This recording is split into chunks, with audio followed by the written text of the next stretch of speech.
नमस्कार, आप देख रहे हैं इंडिया न्यूज राजस्थान। मैं हूं आपके साथ मेरी तोमर। स्वागत है आपका हमारे खास कार्यक्रम हल्ला बोल में। आज हम हल्ला बोलने जा रहे हैं बलात्कारियों पर। रेप एक बेहद ही गंभीर और महत्वपूर्ण मुद्दा है। देश में एक तरफ महिलाओं को समानता का अधिकार देने की बात कही जा रही है, लेकिन वास्तविकता इससे कोसों दूर है। अखबारों में, टीवी चैनलों में आए दिन रेप की खबरें सामने आती है। कभी कोई युवती इस घिनौनी वारदात का शिकार होती है तो कभी कोई विवाहिता। प्रदेश बलात्कार के मामले तूल पकड़ते जा रही हैं।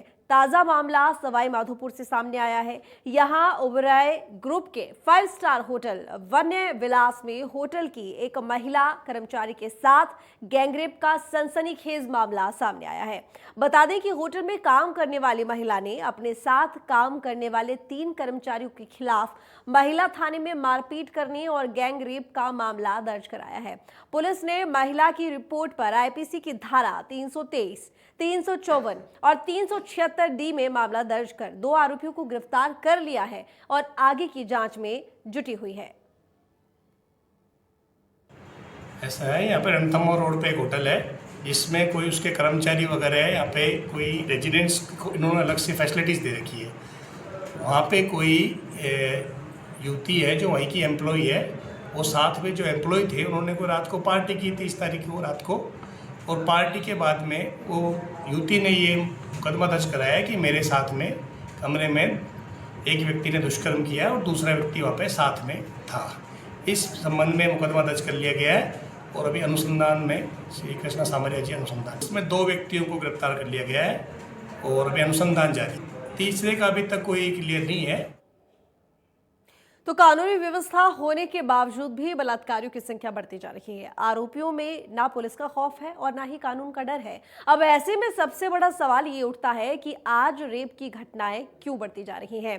क्या पहले भी रेप की वारदातें होती थी, लेकिन समाज के डर से बस कुछ ही महिलाएं सामने आ पाती थी? आप भी हमारे साथ इस मुद्दे पर आवाज उठा सकते हैं। हमारा नंबर आपकी टीवी स्क्रीन पर लगातार फ्लैश हो रहा है और इन नंबरों के जरिए आप हमारे साथ जुड़ सकते हैं और साथ ही इस मुद्दे को लेकर बोल सकते हैं हल्ला। तो आज का हमारा जो मुद्दा है वो है रेप। जिस तरीके से महिलाओं के साथ लगातार इस तरह की जो वारदातें हैं वो बढ़ती जा रही हैं, आपराधिक मामले लगातार बढ़ते जा रहे हैं। अगर यहाँ पर राजस्थान की बात करें तो राजस्थान में सबसे ज़्यादा महिलाओं के खिलाफ जो अपराध होते हैं वो सामने आते हैं। तो बहुत ही गंभीर समस्या अब ये बन चुकी है। अशोक हमारे साथ पहले दर्शक जुड़े हुए हैं। स्वागत है आपका अशोक जी, इंडिया न्यूज राजस्थान पर। बताइए क्या कहना चाहते हैं? बहुत बहुत शुभकामना। और हमारे चैनल के द्वारा ये जो हल्ला बोल का है, इसमें संपूर्ण जनमानस की रायशुमारी की जाती है। वस्तुतः आज का विषय तो इतना एक तरह से संवेदनशील है कि उसके संदर्भ में तो मैं इतना ही समस्त दर्शकों को, श्रोताओं को, प्रशासन को, पुलिस को ये निवेदन कर सकता हूँ अंतरंग भाव से कि वस्तुतः ये जहाँ तक विषय बलात्कार का है ना, तो इतना जरूर कहा जा सकता है कि सामान्यतः वैदिक रूप से, पौराणिक रूप से, धार्मिक रूप से अथवा तो किसी भी तरह से वे पुरुष कहलाने के अधिकारी तो नहीं है। ये तो एक शूकर कुकर वाली वृत्ति हो गई। रही बात महिलाओं की, तो मातृशक्ति से भी मेरा वंदन है कि वस्तुतः वो अपनी ओरिजिनलिटी, अपनी यथार्थ को, अपने पूर्णतः अपने स्थिति को का अनुभव करें, भान करें। क्योंकि इसमें कहीं कोई संदेह नहीं है कि भाई इसमें तो निसंदेह ये बात तो ध्रुव सत्य है कि जहाँ मदिराएं, जिन होटल्स में मदिराएं सर्व हो रही हैं, आपस में बैठ के लेते हैं, तो मदिरा तो स्वयं में पाप की जननी है।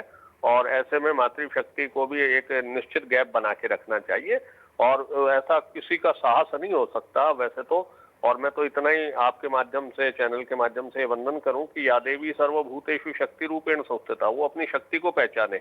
और जब तक शक्ति को नहीं पहचानेगी, और पुलिस प्रशासन से भी मेरा निवेदन है कि उनको भी अपना इकबाल बुलंद करना चाहिए। और ये घटनाओं की पुनरावृत्ति होना संपूर्ण विश्व में हमारी छवि को धूमिल करता है। पुनः आपको मैं शुभकामना दे रहा हूँ और मैं सबको साधुवाद देता हूँ कि भगवान सबको सद्बुद्धि दे। बहुत बहुत धन्यवाद। बहुत शुक्रिया आपका इंडिया न्यूज राजस्थान के साथ जुड़ने के लिए अशोक जी। देखिए, सबसे बड़ी बात यहाँ पर यही है कि जिस तरह का समाज बनता जा रहा है, क्या वाकई में ये समाज इतना सुरक्षित है? महिलाएं कामकाज के लिए जाती हैं, घर से निकलती हैं, ऑफिस जाती हैं, जॉब करती हैं। जिस तरीके से मामला सामने आया है, होटल में ये महिला काम करती थी, लेकिन उसी के साथ में काम करने वाले कर्मचारी जिन्होंने इस तरह की वारदात को अंजाम दिया है। कल्पना हमारे साथ अगली दर्शक जुड़ चुकी है। कल्पना जी, स्वागत है आपका, बताइए।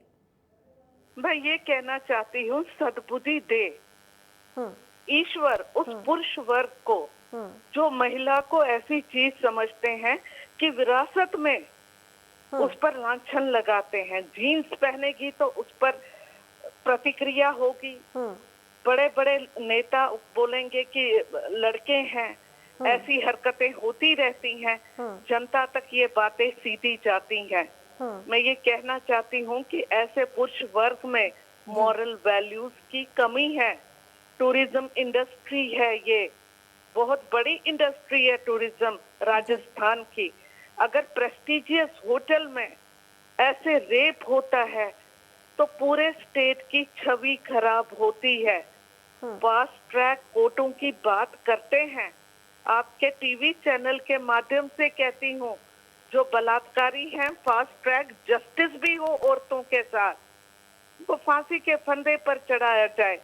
चाहे लेट नाइट पार्टीज हो या कुछ हो, ठीक है, मान लिया, लेकिन आजकल वाइन वगैरह पार्टीज में चलती है। उसका मतलब नहीं है कि मर्द जाए और औरत को ऐसी ऑब्जेक्ट समझे, सिर्फ जिस्म है। क्या उसकी फीलिंग नहीं है? क्या उसकी फीलिंग की कदर नहीं करनी है? क्यों मर्द ऐसे पुरुष वर्ग हावी होते हैं महिलाओं पर? मैं तो कहती हूँ उनको सख्त से सख्त सजा दी जानी चाहिए। बिल्कुल ठीक बात कही आपने कल्पना जी। बहुत शुक्रिया आपका इंडिया न्यूज़ राजस्थान के साथ जुड़ने के लिए। देखिए बिल्कुल ये बात है कि जिस तरीके से लोग यहाँ पर अगर पुरुषों की बात करें तो वो बाहर जाते हैं, पार्टीज़ भी जाते हैं, लेट नाइट बाहर भी जाते हैं। आजकल ज़माना थोड़ा सा बदल चुका है क्योंकि महिलाएं भी ऑफिस जाती हैं, लेट नाइट पार्टी भी होती है, साथ में मिलकर पार्टी भी करते हैं। इसके साथ तमाम तरह की जो चीज़ें होती हैं, खाने पीने की बात रही तो वो भी एक जैसा ही है। लेकिन इसका मतलब ये बिल्कुल नहीं है कि कोई महिला अगर आपके साथ बैठकर हंस बोल रही है या पार्टी में जा रही है तो आप इसको उसकी सहमति समझें या आप उसको अपनी प्रॉपर्टी समझ लें। सबसे गलत सोच यही है। आपको अपने मोरल वैल्यूज को बदलना पड़ेगा, आपको अपने मोरल वैल्यूज को सुधारना पड़ेगा। क्या कारण है जो आज इस तरह की वारदातें लगातार बढ़ती जा रही हैं और इन पर लगाम लगा पाना क्यों मुश्किल हो रहा है? क्योंकि सबसे बड़ी बात ये लोगों में डर और खौफ, कानून को लेकर कुछ भी नहीं है। हम सब जानते हैं कि जो बलात्कार के आरोपी होते हैं, दुष्कर्म के आरोपी होते हैं, उनकी सजा कितनी है, ज्यादा से ज्यादा कितने साल वो सजा काटते हैं। और सबसे बड़ी बात कि उस सजा का जो प्रोसेस होता है, कानूनी कार्रवाई होती है, वो इतना ज्यादा लंबा होता है कि यहाँ पर जो एक आस होती है पीड़िता के मन में कि उसको न्याय मिलेगा, वो उस आस में ही दुखी हो जाती है कि कब फैसला आएगा और कब न्याय मिलेगा। इस तरह की हमारी कानून व्यवस्था है। खासकर अगर देखें यहाँ पर तो इस तरह के आरोपियों के लिए, दोषियों के लिए सख्त सजा का प्रावधान होना चाहिए, जिससे लोगों के मन में डर हो, खौफ हो और अपराधी इस तरह के अपराध करने से पहले 2 बार जरूर सोचे। वो ये सोचे कि अगर उसने ये कर दिया तो उसके बाद उसका क्या होगा। लेकिन उसके मन में ना तो खौफ है ना डर है, जिसका सबसे बड़ा कारण है सिर्फ हमारा कानून। तो रामनिवास इस वक्त हमारे साथ जुड़े हुए हैं अगले दर्शक। स्वागत है आपका रामनिवास जी, बताइए क्या कहना चाहते हैं? मैं रामनिवास बिश्नोई जोधपुर से। मैं ये अरब देशों में जो कानून है वही कानून इंडिया में लागू होगा तो अपने बलात्कार के इंडिया में विशेष करके जो मुकदमे अरब देश में चलते हैं वैसे ही इंडिया में चलेगा तो इससे रोक भी लगेगी और लोगों में डर भी होगा और ये लोगों में डरने से ये बच सकते हैं, नहीं तो ये लोग नहीं बचेंगे। ये लोग तो बहन बेटी किसी को भी नहीं छोड़ रहे हैं। बहुत स्थिति भयानक होती जा रही है इंडिया की। बड़े बड़े ये डेरा सच्चा सौदा, आसाराम जैसे क्रिमिनल लोग हैं जिसमें भगवान में आस्था रखते हैं, ऐसे लोग पूछते हैं और वो बलात्कार में, हकीकत में बलात्कार में जोधपुर जैसी जेलों में पड़े। तो इनमें अरब देश जैसी कानून व्यवस्था इंडिया में लागू होगी तो ये बच सकते हैं। मेरा यही कहना है। इंडिया न्यूज से हाथ जोड़ के यही विनती है और जागरूक करे। पुलिस इनका कानून लंबा मत खींचो, जितना जल्दी हो सके इनका सजा दिलाने की कोशिश करे। 1 महीने में इनका फैसला आना चाहिए। बिल्कुल रामनिवास जी, सही बात कही आपने। बहुत शुक्रिया आपका न्यूज़ राजस्थान के साथ जुड़ने के लिए। देखिए नंबर लगातार आपके सामने फ्लैश हो रहे हैं जिनके जरिए आप हमसे जुड़ सकते हैं और इस मुद्दे को लेकर अपनी आवाज़ बुलंद कर सकते हैं। और ये आवाज़ प्रशासन तक पहुंचनी बहुत ज़रूरी है क्योंकि प्रशासन को ये समझना चाहिए कि जिस तरीके से लगातार राजस्थान में इस तरह की आपराधिक जो वारदातें हैं वो बढ़ती जा रही हैं, खासकर महिलाओं से संबंधित अपराधों की अगर बात करें तो अव्वल होता है राजस्थान इस तरह के आपराधिक मामलों में। लेकिन आखिर क्यों? यहाँ के लोगों की अगर बात की जाए तो देखिए टूरिज्म का ये पूरा एरिया है, पूरा क्षेत्र है, पूरा प्रदेश है। यहाँ पर ना सिर्फ प्रदेश की महिलाएं बल्कि पूरे दुनिया से लोग आते हैं यहाँ पर घूमने के लिए, यहाँ के धरोहर को देखने के लिए। वीरों की धरती है। सबसे बड़ी बात यह है कि कितना सेफ है? जब प्रदेश की महिलाएं यहाँ पर सुरक्षित नहीं रही हैं, तो ऐसे में जो अंतर्राष्ट्रीय महिलाएं, अंतर्राष्ट्रीय स्तर पर जो लोग आते हैं, महिलाएं आती हैं, वो खुद को कैसा महसूस करेंगी? सोचिए किस तरह की छवि राजस्थान की दिखाई देगी इस तरह की आपराधिक वारदातों के बाद। इस तरह के जब लगातार आंकड़े आते हैं, स्टैटिस्टिक्स की हम बात करते हैं, तो महिलाओं से संबंधित आपराधिक मामलों में सबसे ऊपर राजस्थान हमें दिखाई देता है। लेकिन क्यों दिखाई देता है, जरा कभी सोचने की कोशिश की है? देखिए, सबसे बड़ी बात समाज कैसे अच्छा होता है? समाज हम लोगों से मिलकर बना है, हमारे घर से मिलकर बना है, हमारे परिवार से मिलकर बना है। आप खुद को अलग थलग मत समझिए, क्योंकि आप जैसे परिवार ही इस समाज को बनाते हैं। समाज में सबसे ज्यादा जरूरत होती है कि हर पुरुष, हर महिला अपनी जिम्मेदारी समझे, अपने मोरल वैल्यूज को बदले, उसको अच्छा करे। और सबसे बड़ी बात यह कि महिलाओं के प्रति सम्मान करना सिखाना चाहिए, क्योंकि इसकी शुरुआत हमारे घर से ही होती है। हम ही कहीं ना कहीं अपने घर में अपने बेटे और बेटी, अपने भाई और बहन, इसमें भेदभाव करते हैं। हम ये जानते हैं, हम भेदभाव इसीलिए करते हैं क्योंकि हमारा समाज, हमारा भारत पुरुष प्रधान देश है। हम उसी हिसाब से महत्व भी देते हैं। घर में बेटी है तो उसको उसी हिसाब से देखा जाता है, घर में बेटा है तो उसको ज्यादा महत्व दिया जाता है। बेटे को बाहर घूमने दिया जाएगा रात को, लेकिन बेटी को नहीं भेजा जाएगा, क्योंकि हम जानते हैं कि बाहर का माहौल रात में अच्छा नहीं है। लेकिन क्या वो बेटे के लिए अच्छा है? और बेटे के लिए अच्छा है तो वो माहौल क्यों अच्छा है? क्योंकि बेटे को कोई कुछ नहीं कहेगा, लेकिन महिलाओं के लिए खतरा है, इसलिए बेटे को इजाजत नहीं है। लेकिन सोचिए कि वो जो लोग बाहर घूम रहे हैं, जिनसे खतरा है, वो भी तो किसी के बेटे हैं। आपने अपने बेटे को क्या सिखाया है? आपने अपने भाई को क्या सिखाया है? आपके घर में जो पुरुष हैं, आप उनको क्या सिखाते हैं? उनको क्या मॉरल वैल्यूज देते हैं? क्या आप उनको लड़कियों की इज्जत करना सिखाते हैं? आप उनको ये सिखाते हैं कि किस तरीके से हमें महिलाओं को ट्रीट करना चाहिए, सभी को किस तरीके से सम्मान देना चाहिए? जिस दिन हम अपने घर से ये सिखाना शुरू कर देंगे, तो शायद इस तरह के आपराधिक मामले कम होने शुरू हो जाए। और उससे भी बड़ी बात यह है कि कानून को सख्त बनाने की जरूरत है। प्रशासन को यह समझना चाहिए कि अब ये वो समय नहीं है जब ये आपराधिक मामले बहुत कम आते थे और हम ये सोचते थे कि महिलाओं के प्रति आपराधिक मामले कम है। शायद हो सकता था कि पहले महिलाएं शर्म से बताती नहीं थी, लेकिन अब जमाना बदल चुका है, डिजिटल युग में हम रहते हैं। सभी महिला जानती हैं कि उनको क्या करना है। अगर वो सुरक्षित फील नहीं करेंगी तो हम कैसे ये समझ पाएंगे और कैसे अपने समाज को महिलाओं के सशक्तिकरण की हम बात करते हैं उस तरह से महिलाओं के रहने लायक बना पाएंगे? ऐसा कभी नहीं होगा, और ये तब तक नहीं होगा जब तक कानून सख्त नहीं होगा और जब तक हम ये जिम्मेदारी नहीं समझेंगे कि हमें क्या करना है। दयाल हमारे साथ जुड़े हुए हैं, अगले दर्शक। स्वागत है आपका दयाल जी, इंडिया न्यूज राजस्थान पर। बताइए क्या कहना चाहते हैं आप?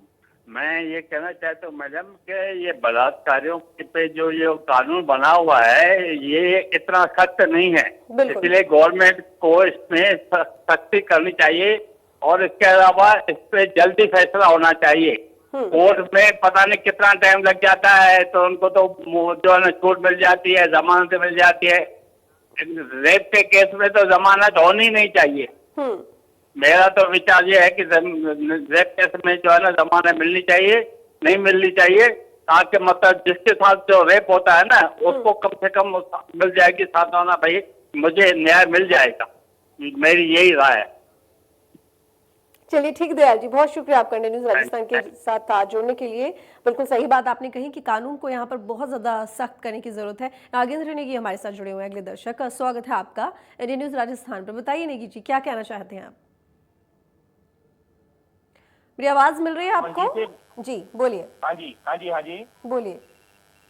मैं हिमाचल प्रदेश के सरकाघाट मंडी से नागेंद्र सिंह नेगी बोल रहा हूँ। बोलिए नेगी साहब। मैडम, ये जो आप कह रहे हैं कि ये सिर्फ राजस्थान में हो रहा है, मैं तो ये कहूंगा कि ये तो हिमाचल से लेकर के हिंद महासागर तक जितनी स्टेट्स हैं, कोई स्टेट पीछे नहीं है, सब में कंपटीशन है। वो चाहे राजनीतिक लोग हैं, चाहे पुलिस में है, चाहे दो प्रशासन में है, या आम आदमी है। ये जिस तरह से गर्भ से लेके कब्र तक और कोख से लेकर के गोद तक। नहीं नागेंद्र जी, देखिए आप गलत समझ रहे हैं। मैं ये नहीं कह रही कि ये कहीं नहीं हो रहा, सिर्फ राजस्थान में हो रहा है। ये आप बिल्कुल गलत समझ रहे हैं, क्योंकि मैं इंडिया न्यूज राजस्थान में ये मुद्दा लेकर खड़ी हूँ, तो मैं वहाँ के प्रदेशवासियों को ये चीज समझा रही हूँ कि ये चीज इस तरह की होनी चाहिए। जो मेरा मुद्दा है यहाँ पर वो ये है मेन। इसका मतलब ये नहीं है कि ये कहीं नहीं हो रहा, बात पूरे भारत की हो रही है। पूरे भारत में क्या पूरी दुनिया में सभी महिलाओं को उतना ही सम्मान मिलना चाहिए, सभी का हक है वो। जी मैडम, ये जो आपने बात कही, हम 21वीं शताब्दी के 65% युवा भारत से संबंध रखते हैं और डिग्री लेकर के शिक्षित हैं, लेकिन सुशिक्षित नहीं है, विसल ब्लोर नहीं है। आज पाठ्यक्रमों में संस्कार और संस्कृति की शिक्षा कहाँ दी जा रही है? अब खाकी का खौफ खत्म है। बिल्कुल सही कहा आपने कि जहां तक ठीक, चलिए बहुत शुक्रिया आपका नेगी साहब इंडियन न्यूज़ राजस्थान के साथ जुड़ने के लिए।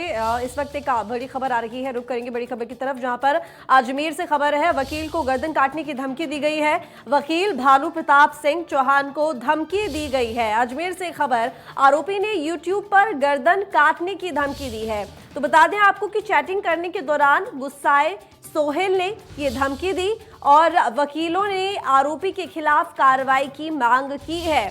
ये बड़ी खबर अजमेर से है, जहां पर एक वकील को गर्दन काटने की धमकी दी गई है। तो इस वक्त की बड़ी जानकारी, एक वकील को आरोपी ने गर्दन काटने की धमकी दी है। एडिशनल एसपी से वकील मिले भी हैं, आरोपी के खिलाफ कार्रवाई करने की मांग भी कही है। तो इसको लेकर एडिशनल एसपी से मुलाकात भी की है। तो संपर्क पोर्टल पर भी शिकायत दर्ज करवाई गई है मामले को लेकर। तो संपर्क पोर्टल पर शिकायत भी दर्ज करवाई गई है। इसके साथ ही शिकायत भी की गई है और आरोपी के खिलाफ कार्रवाई करने की भी यहां पर मांग की गई है। तो वकीलों ने आरोपी के खिलाफ कार्रवाई करने की मांग की है। बता दें कि चैटिंग के दौरान जो गुस्साया था सोहेल, उसने एक वकील को गर्दन काटने की धमकी दी है। एडिशनल एसपी से भी ये तमाम वकील मिले हैं। इसके साथ ही बता दें आपको कि आरोपी को लेकर कार्रवाई करने की मांग भी की गई है। बड़ी खबर बता रहे हैं जो कि अजमेर से आ रही है, जहां पर एक वकील को एक युवक ने गर्दन काटने की धमकी दी है। वकील भानु प्रताप सिंह चौहान, जिनको ये धमकी मिली है। जावेद हमारे साथ इस वक्त ज्यादा जानकारी के लिए हमारे संवाददाता जुड़े हुए हैं। जावेद, आपसे जानना चाहूंगी मामला क्या है, आखिर वकील को ये गर्दन काटने की धमकी किस युवक ने दी है और किस वजह से दी है? देखिए, मैं आपको बता देता हूँ कि अभी कुछ देर पहले जो है एक वकील है अजमेर के, जो भानु प्रताप चौहान उनका नाम है, वो कोई सोशल मीडिया पे उनकी कहीं चैटिंग चल रही थी। चैटिंग के अंदर कोई सोहेल नाम का युवक है जिसने साफ तौर से चैटिंग के अंदर उनको तलवार से गर्दन उड़ा देने की धमकी दी है। आपको मैं साफ तौर से बता देता हूँ कि अभी पूरे देश भर के अंदर मामला इतना संगीन चल रहा है उदयपुर को लेकर के, बावजूद इसके भी इस तरीके के जो लोग हैं अभी भी अपनी हरकतों से बाज नहीं आ रहे हैं। ऐसे लोगों पर सख्ती से कार्रवाई करने के लिए सभी वकील एकत्र हुए और कलेक्ट्रेट जाके एडिशनल एसपी को ज्ञापन सौंपा और कड़ी से कड़ी कानूनी कार्रवाई करने की मांग की। जी ठीक है, ये जो चैटिंग हो रही थी सोशल मीडिया पर, आप बता रहे हैं किस चीज से संबंधित ये चैटिंग थी? अगर देखें तो ये जो सोहेल है, किस बात को लेकर आखिर ये धमकी दी गई है, ये कुछ साफ हो पाया है?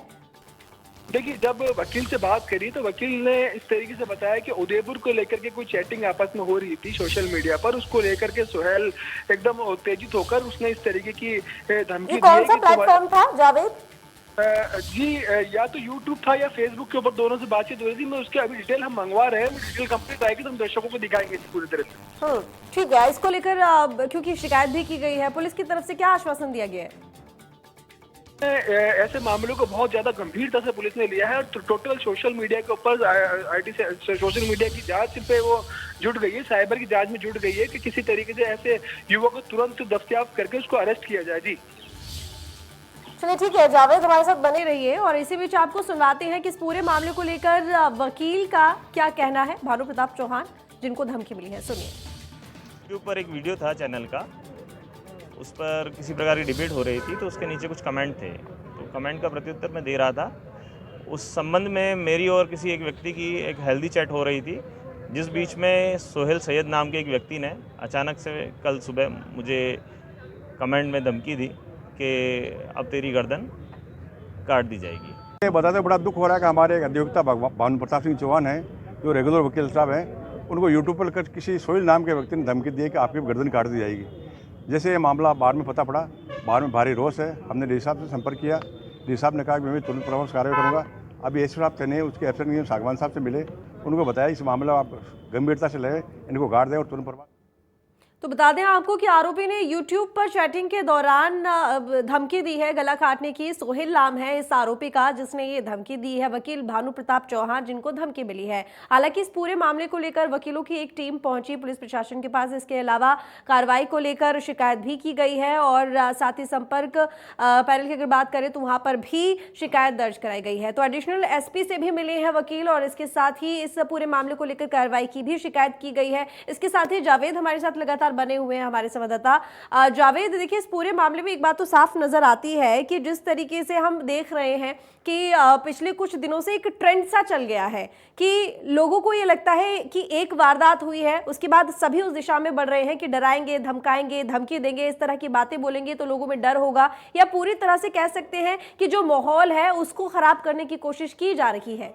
जावेद, बिल्कुल, देखिए, माहौल खराब करने के प्रयास तो किए ही जा रहे हैं। कुछ समाज कंटक लोग ऐसे हैं जो इस तरीके की हरकतों को अंजाम दे रहे हैं लगातार। मतलब पुलिस प्रशासन और जो प्रशासन है, राजनेता है या जो साइबर पे जो नजरें जमाए बैठे हैं, बावजूद इसके भी लोग ऐसी हरकतें करने से बाज नहीं आ रहे हैं। स्थानीय फिलहाल अजमेर जिले का जो प्रशासन है पूरी तरीके से इस पर मुस्तैद भी है और गंभीर भी है। इसके ऊपर तुरंत उन्होंने कार्रवाई करना आरंभ कर दिया है। कुछ ही देर में पुलिस प्रशासन इसके अंजाम तक पहुंचेगी। जी, अगर समय की बात की जाए, ये किस वक्त का पूरा मामला है, कब ये हुआ था? मतलब जब वो YouTube की आप बात बता रहे हैं कि तभी शायद वो कोई सेशन कर रहे थे, चैटिंग कर रहे थे, जिस दौरान उनको ये धमकी मिली, कब की बात है ये 3 से 3:30-4 बजे की बात थी। तभी लगभग दोपहर की ही बात थी।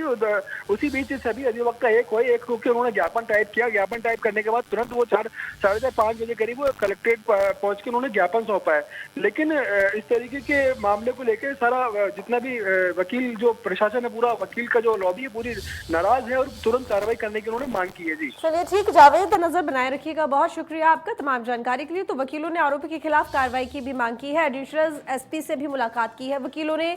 इसके साथ ही आपको बता दें कि आरोपी का नाम साहिल है और YouTube में चैटिंग के दौरान साहिल ने गर्दन काटने की धमकी यहां पर वकील भानु प्रताप चौहान को दी थी।